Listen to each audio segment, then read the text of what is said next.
Welcome to USA Global TV and Radio, where our mission is to provide education, entertainment, hope, and inspiration. USA Global TV and Radio connects you with experts and audiences all around the world every single day to help you succeed in business and to live a richer life. Visit us at usaglobaltv.com to learn about career and life-changing training and mentoring programs like the Listening Mentor.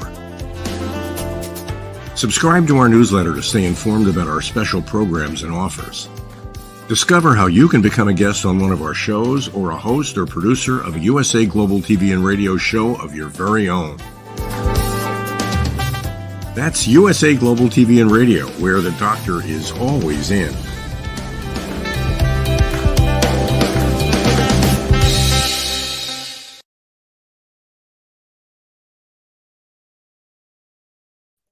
Hello, everyone, and welcome. Good morning, good afternoon, good evening. This is USA Global TV and Radio. I'm Dr. JACALYN KERBECK, and our show today is The Power of Etiquette and Manners. The star of our show, Mr. Philip SYKES, is on holiday, so I have the pleasure of interviewing one of his clients, a very special person who's been here before. Her name is Ruchi Lahoti. We're going to find out what Ruchi's been up to. Welcome to the program. Please come out and join us. Good afternoon, Dr. JACALYN, and hello to the rest of the world. I'm sure you've logged in from different parts of the globe. So happy Friday. Thank you so much for being here. Tell us where you're joining from. I'm in Pune. It's a small city close to Mumbai in India. Fantastic. So our topic today is reinventing the fading identity. What does that mean to you, and why is it relevant? So I'm going to start by saying that I'm a mother myself. I have two beautiful children, 9 years and 4 years. And what I've realized over the number of years that I've spent with them, a lot of my friends, maybe myself also, once upon a time, made motherhood the center of my universe. Now, don't get me wrong. Motherhood is the most beautiful feeling in the world. It's the strongest relationship. But that's just a part of who you are as a woman. And I realized that rather early, thanks to some of the mentors that I had, because motherhood is a tough journey. It absolutely is. I have to say, I've only been the mother of 3 dogs, so I can't really say. But just trying to get your focus and your priority from being a mother and being an entrepreneur. Tell us how you manage to keep things in balance. Yeah. Yeah, as you rightly said, it is a full time, non rewarding, thankless job, right? And I think it's one of the most toughest job in the world. Uh, I have joked with my friends that I'm happier coming to work. And I've told this back to my husband many times that, I am more tired staying at home, managing kids and home, and less at work, so I want to go back to work. But having said that, what I'm trying to reiterate today is that we need to find a balance because uh, sooner, the kids will grow up. As they say, you will remain a mother forever, but the kids will grow up. They will take their own paths. They would move away, find their journeys, and your husband, your partner will continue working like they have been. What about yourself? And suddenly, the women start feeling a vacuum, and then they find ways to fill that vacuum, and they don't know what to do about it. Absolutely. Thank you for sharing that. Ruchi, tell us about the work that you do and how you became involved with the British School of Excellence. Of course. So I'm a hotelier by the background. My passion is hospitality. My qualification is hospitality. I have worked in many hotels like Marriott, Hyatt, Accor. Booking.com was my latest job, where I was heading the pan India operations based out of Bombay and Delhi. and parts of South India like Bangalore and Kolkata. And after the COVID happened, we had to shut down the operations in Bombay.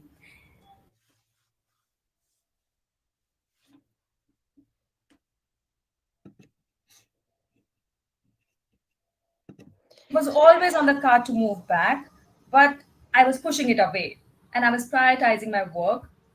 And I think I had blinkers on. I was just going in the job with blinkers. And then I started to think, what next? And I was very clear that I didn't want to go back to doing the same thing.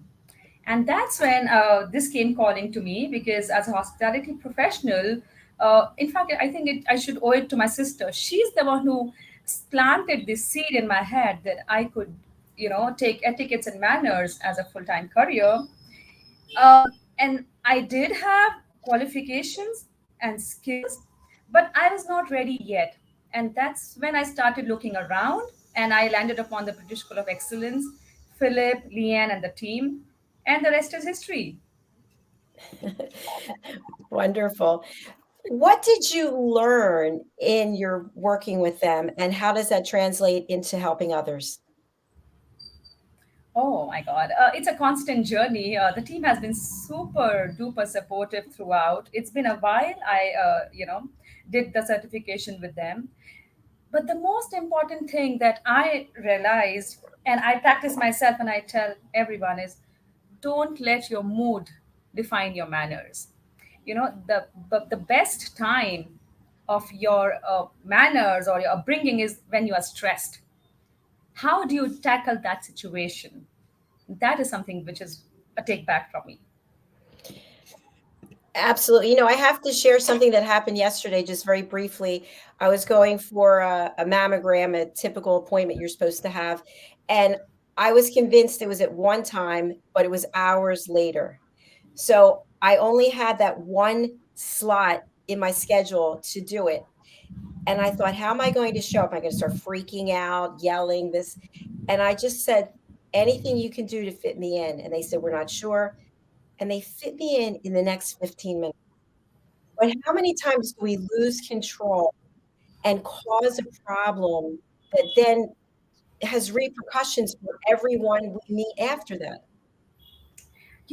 You are absolutely right. And I have experienced this not just with myself, but with others.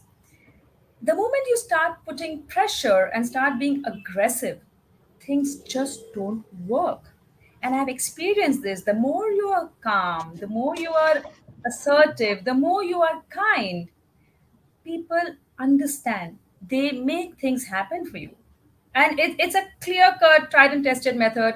You lose your calm, it may not happen for you. Because the other person is also a human being and they deserve respect. It's very true. And I think something else we have to think about is when we are interacting with someone from an organization, they may have been given certain rules and policies that they follow. And of course, they want to make the client or the customer happy. And at the same time, they're a brand ambassador reporting up to someone. And that's kind of a hard thing to juggle.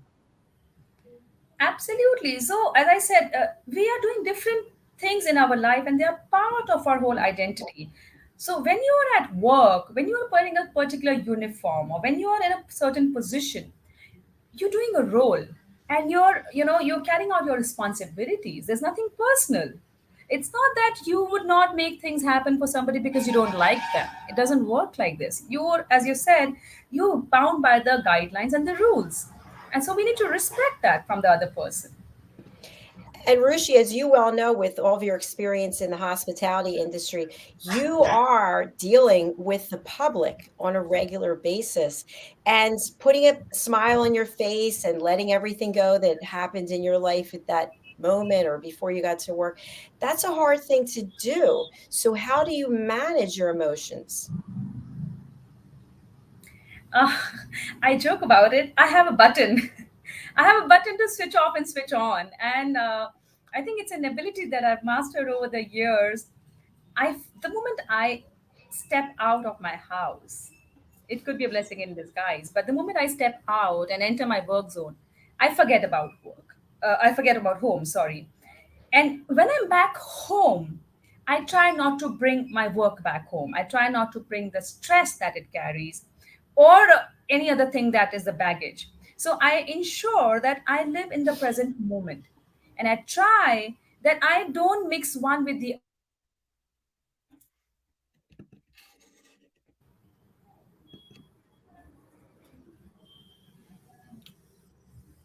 I think we lost you there for a second. It's no, I agree with what you're saying. It makes a lot of sense. And I think if people would take that 6-second rule, maybe it's a 10-second rule, where you just take a It's a breath. 6 second rule. It's a 6 second Yeah, rule. just and calm ourselves down, because many times people start throwing tantrums and they act like a child, and yet we want children to act like adults. Yeah, it doesn't work. Believe me, it's tried and tested. The more tantrums you throw, it doesn't work. The more calm you are, the more persistent you are, the more patient. And as I said, the key word here is uh, respect. Respect the person you're talking to. You can't demean them just because you're trying to do a certain job. And you cannot show yourself superior just because you're the customer. Yes, we know there's a famous saying called customer is the king, but the person who is serving you is also not a pauper. He's doing a job. That's right. That's right. Recently I was online at a store, and this gentleman was not happy about the service he was getting, and he was screaming at one of the cashiers there. I mean, literally screaming at the top of his lungs, and all of us are standing there watching, thinking, this person is becoming unglued, and maybe there's something else going on that's more than what's happening in this transaction in the store. And when we let those emotions out, it really says something about our character. What do you Yeah. think? It does, absolutely. And we just try to make a mockery because I think even the watch buys are understanding that you're trying to create a scene uh, just to gain some sympathy and to make things happen. Because at the end of the day, you realize what is reasonable and what is logical. So, as I said, there's nothing. I'll give you a very simple example. Uh, I was trying to get some visa done and I was at the VFS office, and similar situation, a gentleman was really fighting with the representative at top of his voice, and she was trying to maintain her calm because that is what is required in their job. She cannot lose her cool, but it just didn't help. She said, sir, you have to stand in the line and you'll have to wait for your turn, and if you haven't got your documents, I can't help it. There's no point you fighting with me because you cannot fight the system. And when it came to me, uh, I was missing some documents. She said, you got to have it. I said, tell me a way around. She's like, there's a machine next door. You got to pay 10 times extra. That's fine. I mean, I got to make things work. And it is my fault that I could not carry a particular document. There's no point me pushing her around saying that, let me go in. Why can't you check my email? I do have a soft copy. Doesn't work. They're going by the rules. I really appreciate your transparency there. Many times we don't have the information that we need, that we should have, but we're then taking and throwing it on someone else, expecting them to have some magic wand and clean it.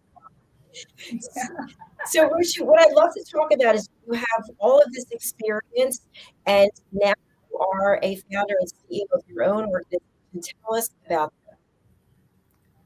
Your voice was breaking up there. I couldn't understand what you said. Oh, tell us about your business that you have now. Oh, yeah. So, my business, Indian School of Excellence, is an etiquette and soft skills school that I've been running for the past 1 year. We are tied up with few management schools in Pune, couple of high schools as well, and we are reaching out to corporates to give them soft skills training. But personally, my focus remain teenagers, the youth, and the future of our society. That's so admirable. I am also working with children to teach them elevated listening skills. So, my question for you, as a mother and an entrepreneur, how important do you think manners and etiquette are to learn when you're young? I think there is no surviving without that. The world is cutthroat, And gone are the days where your scores really matter. Scores is not equivalent to your intelligence. You know, there are different boards, there are different schools, there are different countries. How you conduct yourself, how you speak, how you conduct yourself, situational awareness, when to speak what, to whom, and how. And these things are best taught when they are young because they could be molded in a certain way. And uh, sadly these things don't gain too much importance, you know, in schools. People think that you should get 100% or you should, you know, aim to be an engineer. But if you cannot conduct yourself, if you cannot crack that interview, you can be a great person. How do you tell that other person to hire you? Yes, once you get hired you could be great in your job, but then how do you get hired? How do you get shortlisted amongst those 150 people or more, for example? Ruchi, what age do you think is the ideal age to start to teach children etiquette and manners? uh, as young as possible. Different needs, different levels of etiquettes and manners. Of course, if you're a toddler, you cannot be taught, you know, maybe perfect body language or perfect communication skills.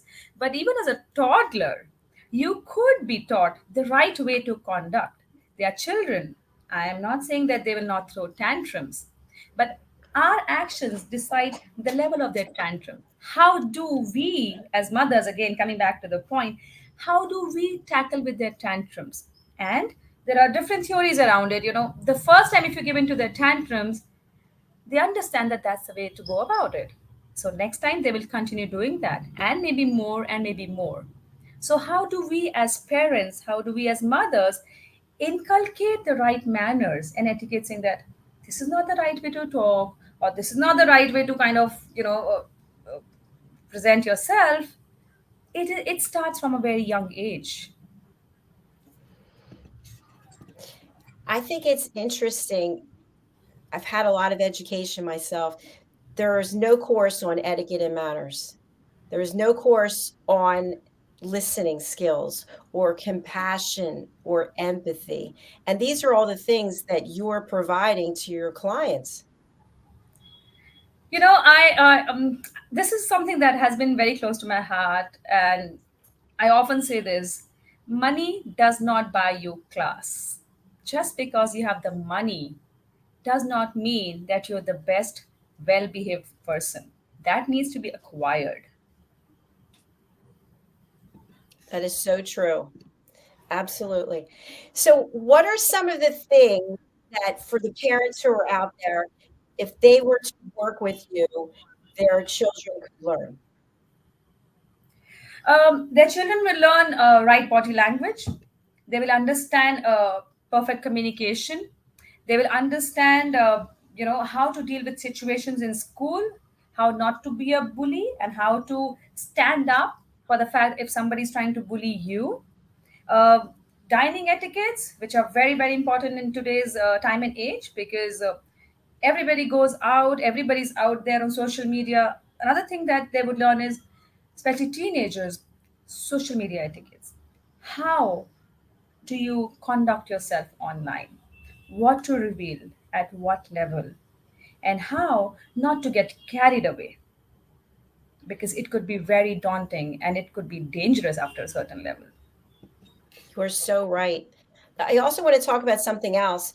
You look lovely, very professional. You have yourself coming across as a person who is confident and knows what they're doing, knows what you're talking about.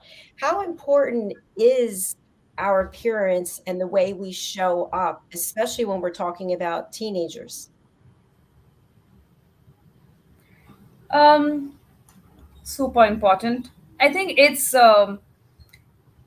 again, it's not good, but we still predominantly make an impression about a person looking at how they look, how they dress.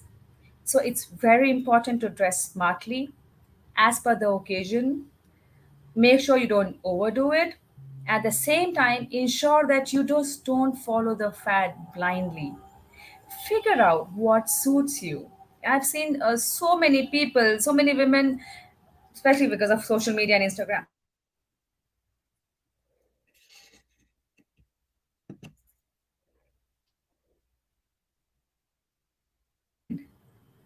and also your appearance. The day you dress up well, it shows in your confidence. That's why we have different attires, right? For beach, we have a different attire. We have a pajama party. We have a tuxedo for a formal dinner. We have shorts maybe to go to the. We have different attires. Why don't we wear the same thing every day? It's easy, right? But it makes the person who you are, and that's why I think I believe in the power of uniform, especially if you don't know what to wear and what looks good on you. Uniform are your best bet because it just molds you in that role. Thank you for sharing that. I've interviewed over 3,000 people, I think. And what I find interesting is like I look at you, professional background, and I'm interested in what you have to say. I have people show up there in their bedroom. They're playing with their hair. I'm not judging, but they're not showing up in the role that they're telling me they're in.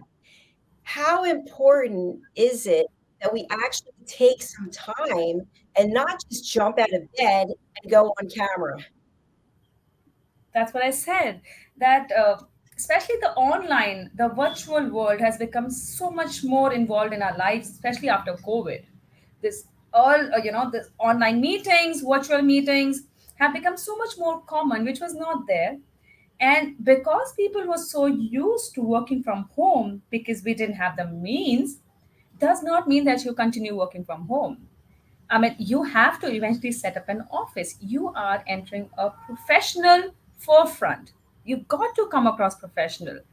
I'll give you an example. Coming back to the power of uniform, there are certain people, that once if you go to government offices, I'm talking about India particularly, you go to some bureaucratic offices, you respect the person for who he is in that role. Believe you me, when that person clears his shifts, walks into his locker, change his clothes and walk away, you'll be surprised. Is that the person I'm going with an approval for? Is this the person who's going to be the decision maker? Because that's what I said. The way you dress speaks a lot for the kind of impression you make. I love that point. I think it comes down to what is the message that you are conveying about yourself. Also, you talked about body language, your posture. Are you bent over? Are you standing like this, like you're closed off? What are some of the things you found in working with the younger people in terms of their body language? Are there typical things that you see over and over again that have to be retaught or undone? Yeah, I see a lot of casualness in the youngsters. There's a very casual, carefree kind of attitude. Now, it's good to be carefree, It's but then when it comes to your career, when it comes to your life, you got to get serious. And only when you're serious, you're able to decide what you want to do. I mean, I've seen some youngsters. Uh, Always with the hair open, slouching behind, look like the world is a pedestrian. But you know, when you take up a job or when you go into the corporate world, the reality hits you because you're no more in the cocoon of your home and you no more with your friends chit chatting and hanging around. You are there to prove yourself because if you don't get your act together and behave in a certain manner, there'll be 10 other people who are ready to take up your job. So it's very important for you to just not get that job, but how to sustain that. How do you conduct yourself at work and in different occasions so that people look up to you? Thank you, Ruchi. It sounds like by working with you, your clients have an advantage competitively when they enter the workforce or however it is that they will move forward in a career. Say it please one more time. It sounds like your clients have a competitive advantage in working with you because they're getting the skills and tools to set them up for success. Yes, and that's what we say, that we look at holistic development of a person. We are able to give them the life skills and the tools to be able to succeed in their life.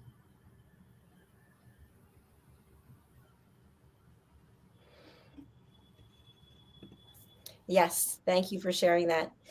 Ruchi, what I'm wondering is, in the roles that you had prior to opening your own business, what are some of the best practices that you've been able to leverage from corporate to your own business?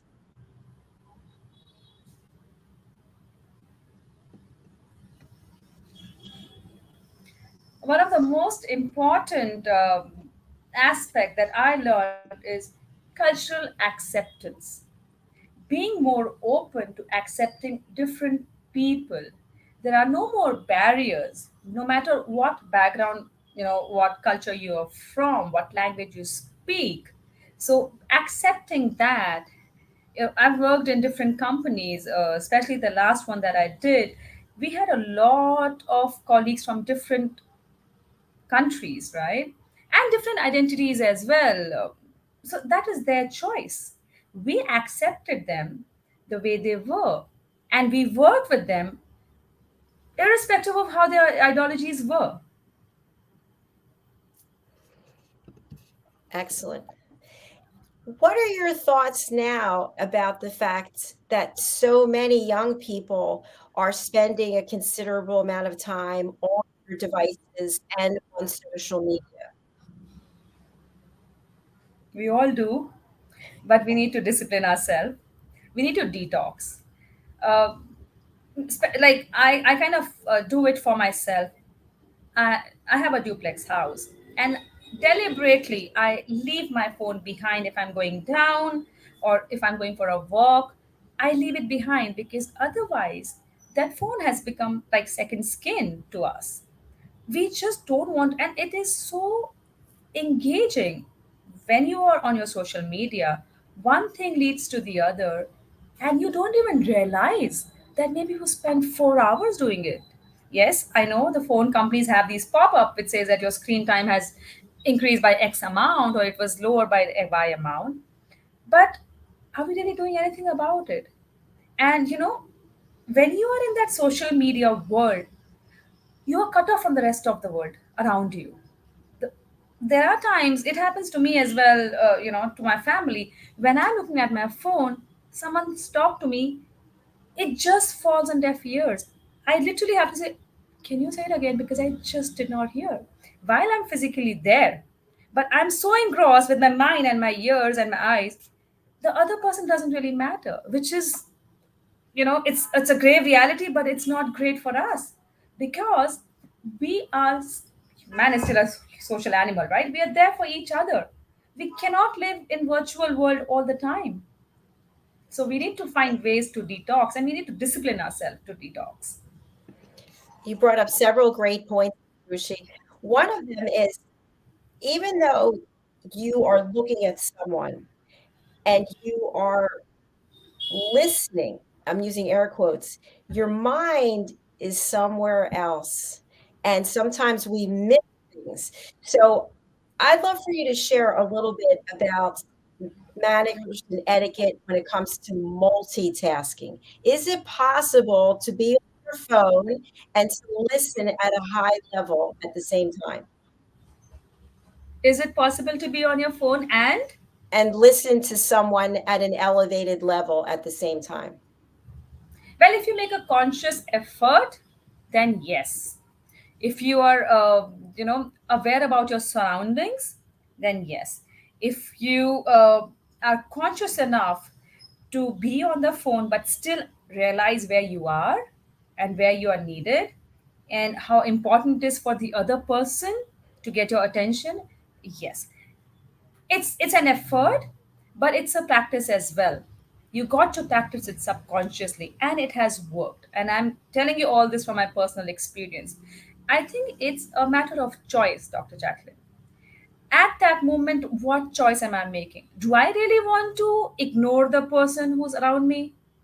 Not ignore when I say ignore, but then do I feel that what I'm doing on my phone is more important than spending time with somebody who's around me? Or do I feel that if people need me, if they need my help, or if they just need an opinion, I should be able to put that on the side and give them the time and attention that they need. It's interesting.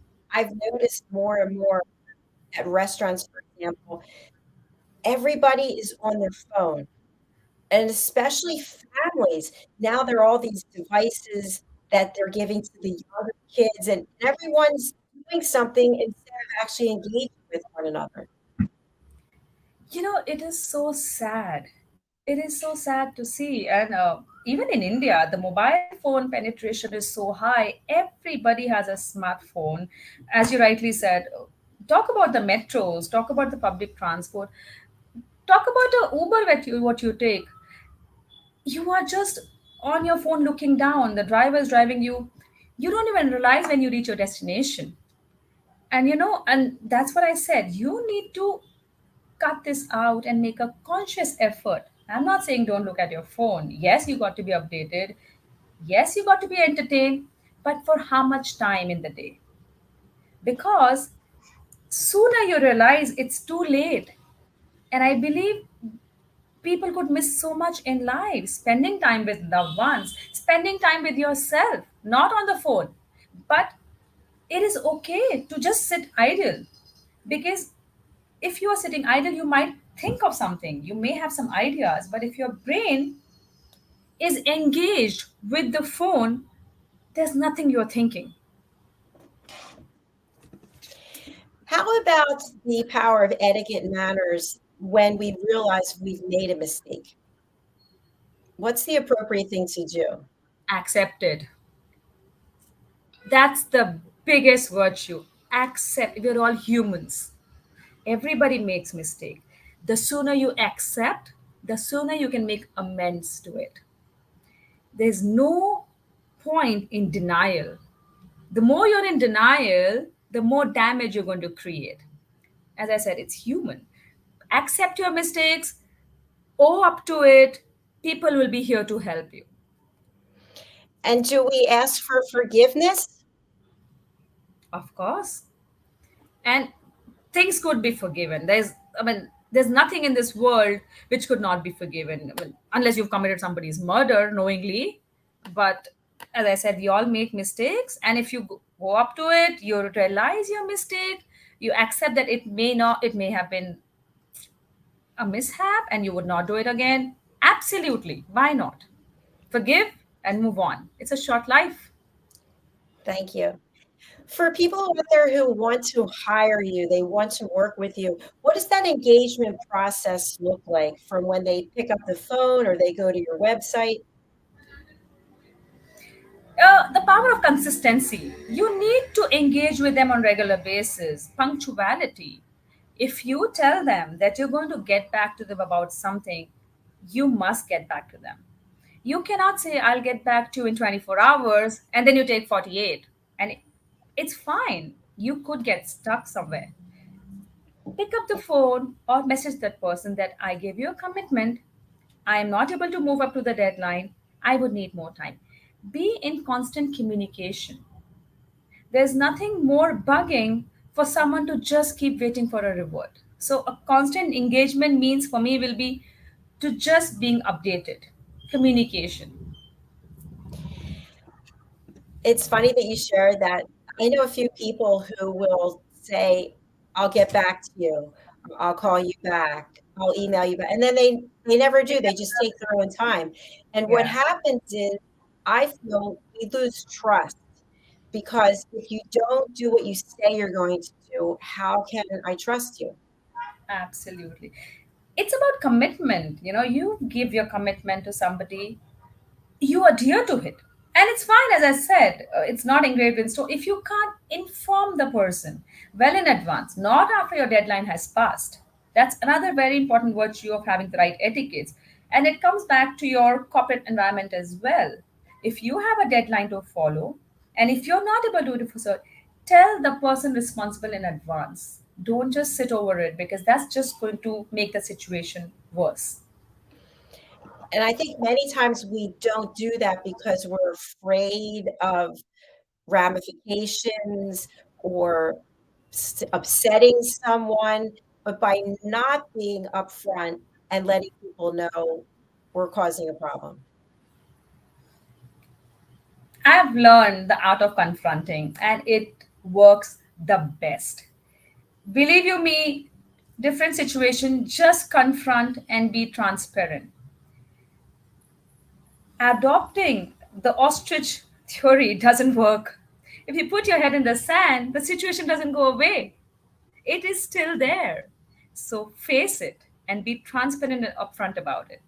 Confront people if you have issues. Why do you have to keep things under the carpet and let the volcano build up, and then it erupts? Confront. As I said, life is short. Speak about it, move on, clear it, move on. Well said. Thank you. Ruchi, we're coming to the end of our show. And when we were backstage, you talked about the message you'd like to leave the audience with today. Tell us a little bit more about that. Yeah, coming back to the motherhood, to the ladies, I would like to tell them that, again, don't get me wrong, motherhood is the most important feeling, but take control of your life. Your life, your happiness is in your control.